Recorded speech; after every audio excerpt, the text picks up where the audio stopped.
polyurethane of very high density and lightweight that we have to protect the batteries is now going to be on the market probably for 75% of the refrigerator constructors in order to save energy in refrigerators.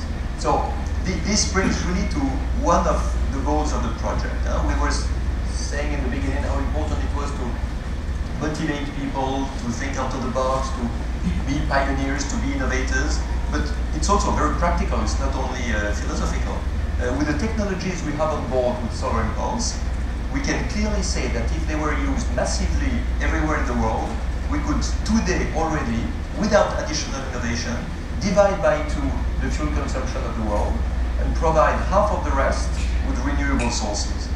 So we could shift from 100% or almost 100% oil world to a 25% oil world.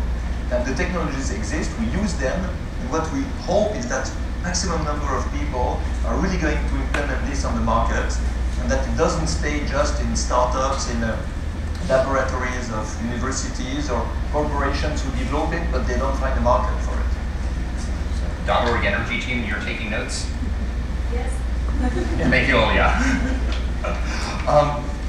Clearly, no, so maybe just one more word for you.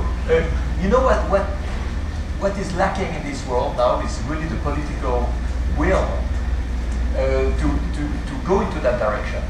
It is still fashionable to have cars that have too much gasoline per mile, houses that are not insulated. All this is common.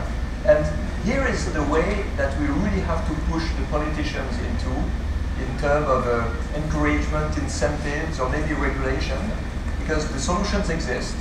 And we just need to push maybe a little bit people to make the first step and use them. So we work also a lot with the political world with solar impulse.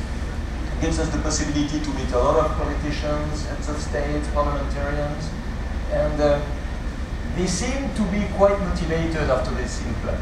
It gives them arguments to then speak to other politicians who makes the regulation.